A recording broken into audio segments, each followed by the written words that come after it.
ಪಾದಚಾರಿ ಮಹಿಳೆಗೆ ಬಸ್ ಡಿಕ್ಕಿ ಹೊಡೆದು ಸ್ಥಳದಲ್ಲೇ ಸಾವನ್ನಪ್ಪಿದ ಘಟನೆ ಹಾಸನದ ಕಿತ್ತಾನೆ ಗಡಿಯಲ್ಲಿ ನಡೆದಿದೆ. ಅಜಾಗರೂಕತೆ ಮತ್ತು ಅತಿ ವೇಗದಿಂದ ಬಂದ ಕೆಎಸ್ಆರ್ಟಿಸಿ ಬಸ್ ನಿಯಂತ್ರಣ ತಪ್ಪಿ ನೇರವಾಗಿ ಶಾರದಮ್ಮ ಎಂಬುವರಿಗೆ ಡಿಕ್ಕಿಯಾಗಿದೆ. ಗುದ್ದಿದ ರಭಸದ ಪರಿಣಾಮ ಅವರು ನೆಲಕ್ಕೆ ಬಿದ್ದಿದ್ದಾರೆ.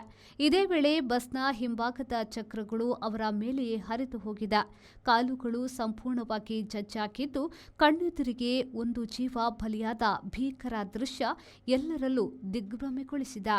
ಘಟನೆ ಬಳಿಕ ಭೀತಿಗೊಳ್ಳದ ಬಸ್ ಚಾಲಕ ಕೂಡಲೇ ಹಾಸನದ ಟ್ರಾಫಿಕ್ ಪೊಲೀಸ್ ಠಾಣೆಗೆ ಶರಣಾಗಿದ್ದಾರೆ. ಪೊಲೀಸ್ ಇಲಾಖೆ ಪ್ರಕರಣವನ್ನು ಗಂಭೀರವಾಗಿ ಪರಿಗಣಿಸಿ ತನಿಖೆ ಆರಂಭಿಸಿದೆ. ಯೋಗೀಶ್ ಬಿಜೆ, ವಿ4 ನ್ಯೂಸ್, ಹಾಸನ.